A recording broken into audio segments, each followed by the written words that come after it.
है कि 2011 में मेरी शादी हुई थी। हिम्मत भी नहीं होता बोलने का, सामने खड़े होने से ही थोड़ा इंसाफ मिल जाए। मुझे पता चला कि मेरे पति का दूसरी लड़कियों के साथ संबंध है।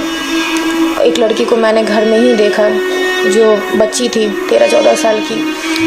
वो बच्ची रिश्ते में मेरी भतीजी लगती थी, मतलब मेरे पति की भतीजी। मुन्ना चाकू लेके आओ, मुन्ना मेरे पति का नाम है। घर का पलंग से मेरे दोनों हाथ बांध दिए थे। मेरी नंदों ने दोनों पैर पकड़े मेरे, और मेरे पति बिना कुछ कहे सीधे मेरी साड़ी हटाई और मेरे प्राइवेट पार्ट पे हमला कर। लाइव न्यूज, खबर तो पक्की है। नमस्कार, स्वागत है आपका फिर से एक बार जागो बिहार में। अभी हम पटना के खगौल स्थित चित्रा जी के पास हैं, जिनके साथ कुछ घटना घटी है। आइए उनसे हम जानते हैं कि उनके साथ क्या हुआ है, कैसे हुआ है। जी मैम बताइए। जी मेरा नाम चित्रा है और मैं खगौल की रहने वाली हूँ। सर बात ये है कि 2011 में मेरी शादी हुई थी, और शादी के बाद पति के द्वारा मेरे साथ जो किया गया वो मैं क्या ही बोलूँ। अभी इतनी बार मैं बोल चुकी हूँ कि अब इच्छा भी नहीं होती और हिम्मत भी नहीं होता बोलने का। पर अभी भी उम्मीद है कि शायद सामने बोलने से या सामने खड़े होने से ही थोड़ा इंसाफ मिल जाए। तो सर 2012 में, जब 2011 में मेरी शादी हुई थी और 2012 में मेरा गौना हुआ था, और गौने के बाद मुझे पता चला कि मेरे पति का दूसरी लड़कियों के साथ संबंध है। एक लड़की को मैंने घर में ही देखा जो बच्ची थी 13-14 साल की, और उसके साथ ही मैंने अपने पति को देखा एक कमरे में। तो मैंने इसका विरोध किया अपनी सास से, अपने पति से। पहली बार मेरे साथ हुआ कि उस दिन मेरे साथ मारपीट की गई और मुझे ये कहा गया कि वो 10 लड़की रखेगा। अच्छा, आपकी सास बोली? जी, मेरी सास ने कहा कि वो 10 लड़की रखेगा। तुम कौन होती है बोलने वाली, तुम्हारी बाप की कमाई से नहीं रख रहा। मेरे पति का कहना था तुम औरत हो, औरत की तरह रहो, तुम्हें बोलने का कोई हक नहीं है। वो बच्ची कौन थी जो आपके घर में थी? वो बच्ची रिश्ते में मेरी भतीजी लगती थी, मतलब मेरे पति की भतीजी। रिश्ते की नहीं, मैं जैसे गांव घर की जो होती हैं तो वैसे, पर हिंदू धर्म में नाम से बोल भी देना बहुत बड़ी बात होती है।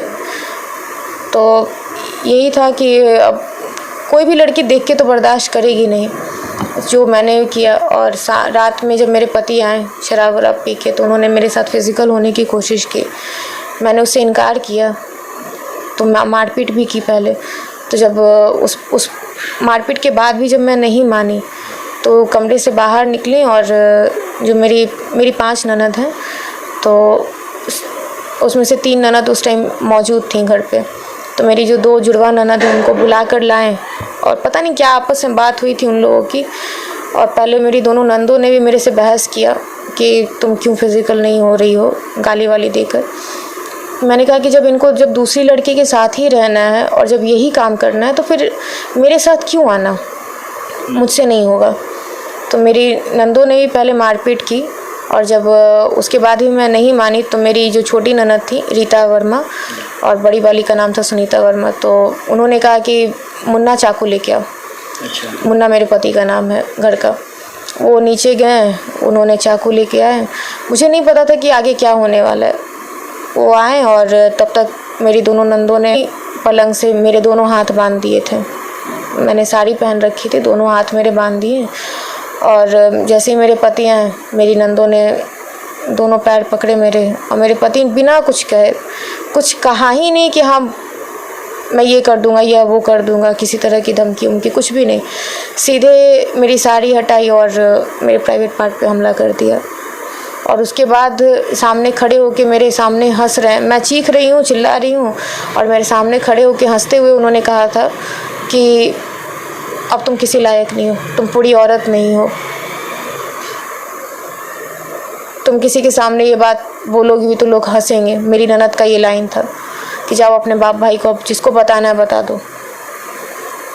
और उसके बाद मुझे उसी हालत में छोड़ के वो लोग कमरे से बाहर चले गए। आस पड़ोस के लोग थे, मैं किसी का नाम नहीं ले सकती अभी, जिन्होंने मुझे हॉस्पिटल ले गए। हॉस्पिटल में भी प्रभावती अस्पताल ने मुझे लेने से मना कर दिया था कि ये हम लोग कर नहीं सकते। एक प्राइवेट नर्सिंग होम में, मैं उस नर्सिंग होम का भी अभी नाम नहीं ले सकती क्योंकि उन्होंने इसी शर्त पे मेरा स्टिच लगाया था कि हमारा कोई कहीं पे जिक्र ना हो या किसी तरह का मैं पेपर नहीं बनाऊंगा। उस वक्त तो भाई किसी को भी जान बचाने का रहता है, जान बचाने का ये रहता है कि बस किसी तरह से जो तकलीफ़ हो रही है उससे बच जाऊं। तो स्टिचेस लगे और इसके बाद भी उन लोग का क्या बोलूं, उन लोग का जो गुस्सा था वो शांत नहीं हुआ। उसके बाद भी टॉर्चर होते ही रहे हम। उसके बाद प्रेग्नेंट भी किया गया मर्ज़ी के खिलाफ। ये कांड होने के बाद जी इसका ये करने के बाद प्रेग्नेंट भी किया गया। और आपके मर्जी से या फिर ज़बरदस्ती? और उस समय सर मैं ये भी बोल सकती हूँ कि मैं ज़्यादा विरोध नहीं कर पाई क्योंकि एक बार जब ये घटना हो चुकी होंगी जी, एक बार ये घटना हो चुकी थी और उसके बाद वो लोग बहुत मारते पीटते थे, बहुत ज़्यादा।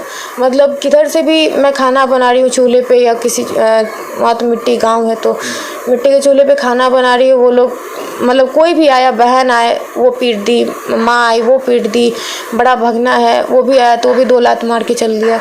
मतलब किसी का कुछ ये नहीं और बिना कारण बताए, कोई बिना किसी रीज़न के सिर्फ प्रताड़ित करना चाह रहा था आपको। और प्रेगनेंसी के टाइम में ये सारे आसपास के जो भी घर वाले थे सबने देखा है और वो लोग देखेंगे तो उन लोगों को पुरानी बातें याद भी आ जाएंगी कि मुझे खाना तक नहीं दिया जाता था प्रेगनेंसी की हालत में। और उस सिचुएशन में किसी तरह बच्चे का जन्म हुआ। बच्चे के जन्म में भी वो लोग चाहते नहीं थे कि बच्चा सही सलामत रहे। सही सलामत रहेगा तो शायद ये थोड़ी मजबूत बन जाए। और ये सब करने के बाद भी जब मैंने घर से खुद से पैर बाहर नहीं निकाला और जब उन लोगों को लगा कि अब ये शायद मेरे घर में ही मर जाएगी या किसी तरह कुछ बात हो जाएगा तो वैसी अधमरी हालत में मुझे लाकर खगौल मेरे घर के पास छोड़कर चले गए थे। आपके मायके लाके छोड़ दिया गया? जी, वो भी मेरे घर पे नहीं, मेरे दरवाजे के पास रोड पे लाके मुझे छोड़कर वो लोग चले गए थे। 1.5 साल मैं पूरी तरह से समझिए एक तरह से डिप्रेशन ही बोल सकते हैं उसको, बीमार थी, किसी को बता नहीं पाती थी। 2013 की बात है ये, सितंबर की। 2015 तक और जब होश में आ भी गई तब भी मैं अपने परिवार, मेरे सारे फैमिली वाले पूछते थे कि क्या हुआ है, पूरी बात बताओ। मैं किसी को बताने की हिम्मत नहीं कर पाती थी कि मैं क्या बोलूं। जो उन्होंने कहा था कि तुम किसी को बोल नहीं पाओगी, वो चीज़ मेरे दिमाग में घर कर चुका है। कहीं ना कहीं आपके दिमाग में वो डर था कि हम किसी को बताएं तो ये। हाँ, और जब मैंने अपने फैमिली में ये बात बताई भी तो मेरे पापा भी शॉक थे, मेरे भाई भी शॉक थे। और मेरे पापा का भी कहना था कि ये तो इतना बड़ा बात है कि समाज में सही में सर उठा के नहीं चल पाएंगे, इसको पूरी तरह से लोग गलत समझेंगे या ये कहेंगे कि ये तो अब औरत ही नहीं है, इस तरीके की बातें उठेंगी। तो ये बात यहाँ पे बोली हो, बाहर किसी को बोलना मत। मेरे गार्जियन के थ्रू भी ये बात आई और मैं समझ सकती हूँ उनकी मानसिकता, क्योंकि मैं खुद भी डरती थी। तो मैं अपने पेरेंट्स को भी क्या बोलूँ, मेरा भलाई सोच के ही उन्होंने कहा। लेकिन जब बात बढ़ती गई और 2016 में 2015 में मैंने केस किया, उसके बदले में उन्होंने तलाक का केस किया और तलाक का केस भी किया। 2016 में वो दूसरी शादी भी कर चुके हैं। अच्छा, बिना तलाक का दूसरी शादी भी कर ली? और उसका भी मैंने पूरा प्रूफ कोर्ट में पेश कर चुकी हूँ मैं। पर सब जगह से बस ये बात होती है कि सेटलमेंट कर लो। अरे सेटलमेंट करने के लिए कौन बोल रहा है? प्रशासन बोल रहा है या फिर कोर्ट के थ्रू भी और उसके थ्रू भी ये बात कही गई है कि सेटलमेंट कर लो। सेटलमेंट करना, आप किसी के साथ किसी को ज़िंदगी भर का आप दर्द दे दो और उसके दर्द का और उसके बच्चे की ज़िंदगी का कीमत आप 3 लाख 4 लाख 5 लाख रुपए लगा रहे हैं, पूरी ज़िंदगी की कीमत। मैं अभी क्या ही बोलूँ, अभी भी मैं लड़ ही रही हूँ। पिछले 8 साल हो चुके हैं मेरे केस को लड़ते हुए और अभी जो मैं केस लड़ भी रही हूँ तो सिर्फ मैं अपने लिए नहीं लड़ रही हूँ, क्योंकि मेरे पास ना पाने के लिए कुछ है ना खोने के लिए। एकमात्र सिर्फ बेटा है जो कि अभी दिसंबर में 10 साल का हो जाएगा। 8 महीने के बच्चे को लेके मैं अभी तक पाल रही हूँ और वही मेरा एक सहारा है, जो है सो वही है। तो उसके लिए लड़ रही हूँ कि ताकि उसको आगे फेस ना करना पड़े जो मैं फेस कर रही हूँ। तो पता नहीं उसे इंसाफ मिलेगा भी कि नहीं, पर अपनी तरफ से जो भी मेरे से संभव है मैं कर रही हूँ। आप सरकार से क्या डिमांड करना चाहेंगे? सरकार से मैं महिला विकास मंच के पास तो गई, वहाँ से उम्मीद ख़त्म हो चुकी है मेरी। तो क्यों वहाँ से उम्मीद ख़त्म हो चुका? 1 साल पहले ही मैं उनके पास गई थी और वो बात मैं पहले ही बोल चुकी हूँ सोनी मैम के बारे में तो उनको शायद निष्कासित कर दिया गया है। तो वहाँ से तो मैं अभी नहीं कुछ बोलूँगी।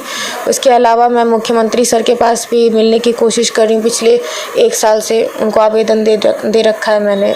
2 बार आवेदन दिया है। तेजस्वी सर से ही मिली हूँ तो उन्हें भी आवेदन दिया है। इसके अलावा मैं अभी ये मीडिया में जब न्यूज़ वायरल होने के बाद भी मेरे पति मेरे डायरेक्टली मुझे कॉल करके मुझे धमकी दे रहे हैं, डायरेक्टली मुझे कॉल करके गालियाँ दे रहे हैं। उस कॉल को रिकॉर्ड की हैं आप? जी जी, मेरे पास प्रूफ है उसका, मैंने रिकॉर्ड किया है।